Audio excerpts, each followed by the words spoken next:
Friends, Ranjita রান্নাঘরে তোমাদের সবাইকে নতুন একটা রেসিপিতে স্বাগত জানাই।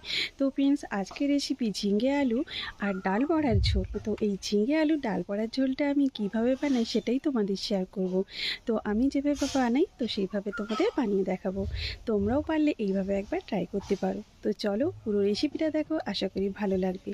ভালো লাগলে অবশ্যই কিন্তু একটা লাইক করো, শেয়ার করো, আর আমার চ্যানেলটাকে সাবস্ক্রাইব করে পাশে থাকার চেষ্টা করো। আমিও কিন্তু কথা দিচ্ছি তোমাদের পাশে থাকার চেষ্টা করব। তো চলো এখন রেসিপিটা শুরু করা যাক। ঝিঙে আলু দিয়ে আর মুগ ডাল দিয়ে যে ঝোলটা বানাবো তার জন্য দেখো এখানে আমি ঝিঙেগুলো কেটে নিয়েছি। তো এখানে 500 গ্রাম মতন ঝিঙে নিয়েছি, আর তার সঙ্গে নিয়েছি 3টে আলু। তো আলুগুলোও দেখো এইভাবে সরু সরু করে কেটে নিয়েছি। তো আমার আলু আর ঝিঙেটা কিন্তু ধোয়া আছে। আর এখানে আমি নিয়েছি 2টো টমেটো। তো ডালটাকে ভিজিয়ে রেখে দিয়েছিলাম 1 ঘন্টা আগে। তো প্রথমে আমি ডালটাকে পেস্ট করে নেব। দেখো এখানে ডালগুলো আমি মিক্সির মধ্যে নিয়ে নিয়েছি, আর এখানে দেখো ছোলার ডাল আর মুগ ডাল আমি মিশিয়ে নিয়েছি অল্প অল্প করে। তো এর মধ্যে দিয়ে দেবো 2 টুকরো আদা, আর দিয়ে দেবো এখানে হাফ চামচ মতন লবণ, আর সামান্য একটু হলুদের গুঁড়ো, সামান্য একটু লঙ্কার গুঁড়ো। তো এখানে চাইলে তোমরা কিন্তু কাঁচা লঙ্কা বা শুকনো লঙ্কা দিয়ে করতে পারো। আর এখানে আমি গুঁড়ো হিসেবে জিরে গুঁড়ো দিয়ে দিচ্ছি। এই যে জিরে গুঁড়ো দিয়ে দিলাম। তো এখানে গোটা জিরে দিতে পারো। তো দিয়ে এটা আমি একসঙ্গে পেস্ট করে নেব। তো এতে সামান্য একটু জল দিয়ে দেব। তো একটু জল দিলে পেস্টটা ভালো হবে। একদম শুকনো পেস্ট করলে পেস্টটা মানে অতটা ভালো হবে না, শুকনো শুকনো। তো একটুখানি জল দিয়ে দিলে পেস্টটা একটু ভালো হবে। তো চলো এবার এটাকে আমি পেস্ট করে নিয়ে আসি। দেখো ডালটাকে পেস্ট করে নিয়েছি। তো এইরকম একটু প্লেন করে পেস্ট করতে হবে। এখানে আমি আরেকটা মিক্সির জার নিয়েছি, তার মধ্যে দিয়ে দেবো টমেটো। তো এই ঝোলে একটু টমেটোটা পেস্ট করে দিলে খুব সুন্দর হয়, মানে একটু গাঢ় গাঢ় হয় আর ভালোও লাগে। তো চলো টমেটোটাকে একটু পেস্ট করে আনি। তো টমেটোতে বেশি জল দিলে হবে না, খুব সামান্য একটু জল দিয়ে টমেটোটাকে পেস্ট করে নেব। দেখো এখানে ডালটাকে আমি পেস্ট করে নিয়েছি, আর পেস্ট করে এই বাটির মধ্যে তুলে নিয়েছি। আর এখান থেকে আমি সামান্য 1.5 চামচ মতন এই বাটিতে রেখে নিয়েছি। তো এটা পরে কাজে লাগবে। তো এখন চলো আমি বড়াটাকে ভেজে নিই। ধরিয়ে দিয়েছি, ওভেনটা ধরিয়ে কড়াইটা বসিয়ে দিয়েছি। তো এবারে দিয়ে দেবো তেল। তো আমি বড়াটাকে সাদা তেলে রান্না করে নেব, তার জন্য একটু বেশি পরিমাণ তেল দিয়ে দিলাম। তো তেলটাকে একটু গরম করে নিতে হবে। এবারে দেখো আমি এরকম একটু বড় সাইজের দেখে দিয়ে দিচ্ছি, বড়ার মতন করে নিচ্ছি।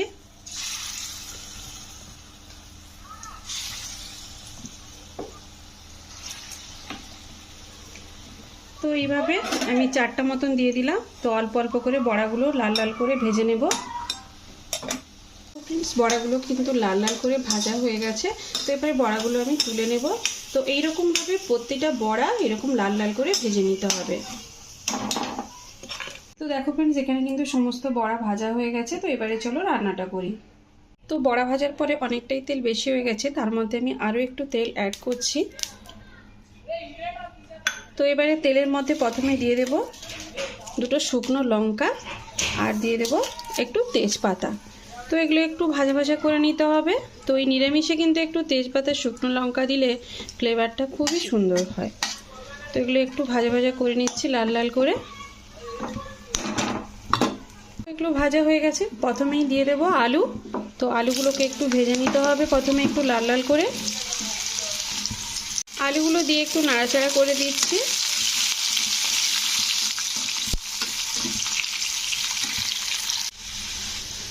তো দেখো এখানে আলুগুলো কিন্তু লাল করে ভাজা হয়ে গেছে। এবারে আমি ঝিঙেগুলো দিয়ে দেব। তো ঝিঙেগুলো আলুর সঙ্গে ভালো করে একটু ভেজে নেব।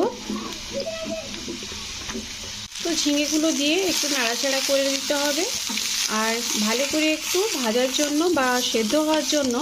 তো এখানে আমি একটা ঢাকা দিয়ে দিচ্ছি, দিলে কি হবে একটু তাড়াতাড়ি হয়ে যাবে। এবারে চলো একটু ঢাকাটা খুলে দেখি, সবজিগুলো একটু নেড়ে দিই। তো দেখো ফ্রেন্ডস, ঢাকাটা দিয়ে দেওয়ার জন্য ঝিঙা থেকে কিন্তু জল ছাড়তে শুরু করেছে। তো এবারে আমি এর মধ্যে দিয়ে দেব 1 চামচ লবণ। তো লবণটা দিলেও কি হবে, ঝিঙেটা থেকে তাড়াতাড়ি জল ছেড়ে দেবে। দেখো ফ্রেন্ডস, ঝিঙে আলুটা নাড়তে নাড়তে কি সুন্দরভাবে ভেজে গেছে, আর ঝিঙে থেকে অনেকটাই জল ছেড়ে দিয়েছে। তো এবারে আমি এখানে দিয়ে দেবো এক টুকরো আদা থেতো করা। তো আদাটা দিয়ে একটুখানি কষে নিতে হবে এই সবজিগুলোর সঙ্গে। তো ফ্রেন্ডস, এই রেসিপিটা কিন্তু গরমের সময় জাস্ট দারুণ লাগে। আর এটা তোমরা হয়তো অন্যরকমভাবে বানাও, কিন্তু আমি যেরকম বানাই তো সেই রকমই তোমাদের রান্নাটা শেয়ার করলাম। তোমরা যেরকম বানাও সেরকমও বানাতে পারো, বা আমার রেসিপি দেখে এরকমও তোমরা বানাতে পারো। তো এবারে এর মধ্যে দিয়ে দেবো হলুদের গুঁড়ো, দিয়ে দেবো একটু লঙ্কার গুঁড়ো, দিয়ে সবজিগুলোর সঙ্গে একটু কষে নিতে হবে। তো ফ্রেন্ডস, এই রেসিপিটা তোমাদের কাছে কতটা ভালো লাগলো একটা অবশ্যই কমেন্ট করে জানিও। তো একটু কষে নিলাম। এবারে এর মধ্যে দিয়ে দেবো পেস্ট করে রাখা টমেটো। তো টমেটোটা দিয়ে একটু কষে নিতে হবে ভালো করে, টমেটোর কাঁচা গন্ধটা যেন কেটে যায়। তো এটা গরম গরম ভাতের সঙ্গে খুবই সুন্দর লাগবে, বিশেষ করে এই গরমে তো এই রেসিপিটা খুবই সুন্দর লাগে। টমেটো দিয়ে আমি কষে নিয়েছি, তো টমেটোর কাঁচা গন্ধটাও কেটে গেছে। এবারে এর মধ্যে আমি 1 চামচ জিরে গুঁড়ো দিয়ে দিলাম। জিরে গুঁড়োটা দিয়ে জাস্ট একটু নাড়াচাড়া করে, এখানে দেখো ওই যে ছোলার ডালটা আমি 1 চামচ তুলে রেখেছিলাম, এর মধ্যে ওই জলটা দিয়ে দিলাম। তো এটা একটু ঘুটিয়ে দিতে হবে।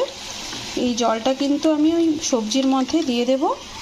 এবারে ওই যে জলটা আমি দিয়ে দিলাম, জলটা দিয়ে মানে ওই ডাল যে আমি ঘুটিয়ে রেখেছিলাম ওই জলটা দিয়ে দিলাম। তো এবারে এটাকে একটু কষে নিতে হবে, বেশি না, 2 থেকে 3 মিনিট মতন কষে নিতে হবে।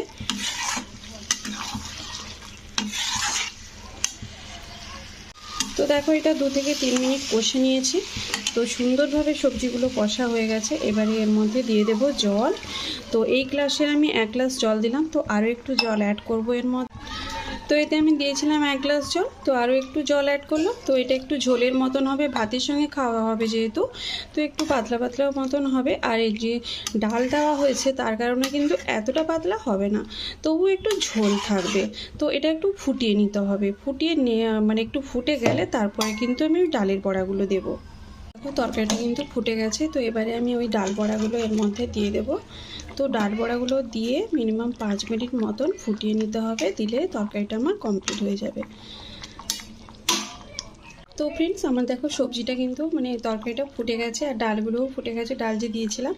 তো এবারে আমি সব শেষে দিয়ে দেবো একটুখানি ঘি। তো ঘিটা তোমরা মানে ইগনোরও করতে পারো, তো আমার একটু ভালো লাগে তাই সামান্য একটুখানি ঘি দিয়ে দিলাম। তো ঘিটা দিয়ে এবার ওভেনটা একটু বাড়িয়ে এবারে আমি ঢাকাটা লাগিয়ে দিলাম। তো ঢাকাটা দিয়ে এবারে ওভেনটা অফ করে দিলাম। তো আমার কিন্তু তরকারিটা কমপ্লিট। দেখো এখানে আমি তরকারিটা একটা জামবাটির মধ্যে ঢেলে নিয়েছি। দেখো কতটা সুন্দর হয়েছে দেখতে। আর সত্যি বলছি এই রেসিপিটা এতটা ভালো লাগে, মানে ভাতের সঙ্গে এতটা সুন্দর লাগে, জাস্ট এটা দিয়েই কিন্তু ভাত খাওয়া হয়ে যায়। গরমের সময় তো জাস্ট অসাধারণ লাগে। তো বড়াগুলোও দেখো কি সুন্দর হয়েছে। তো যাই হোক, ভিডিওটা এখানেই শেষ করছি। দেখা হচ্ছে তোমাদের সঙ্গে নেক্সট একটা ভিডিওতে। ততক্ষণে তোমরা সবাই ভালো থেকো, সুস্থ থেকো।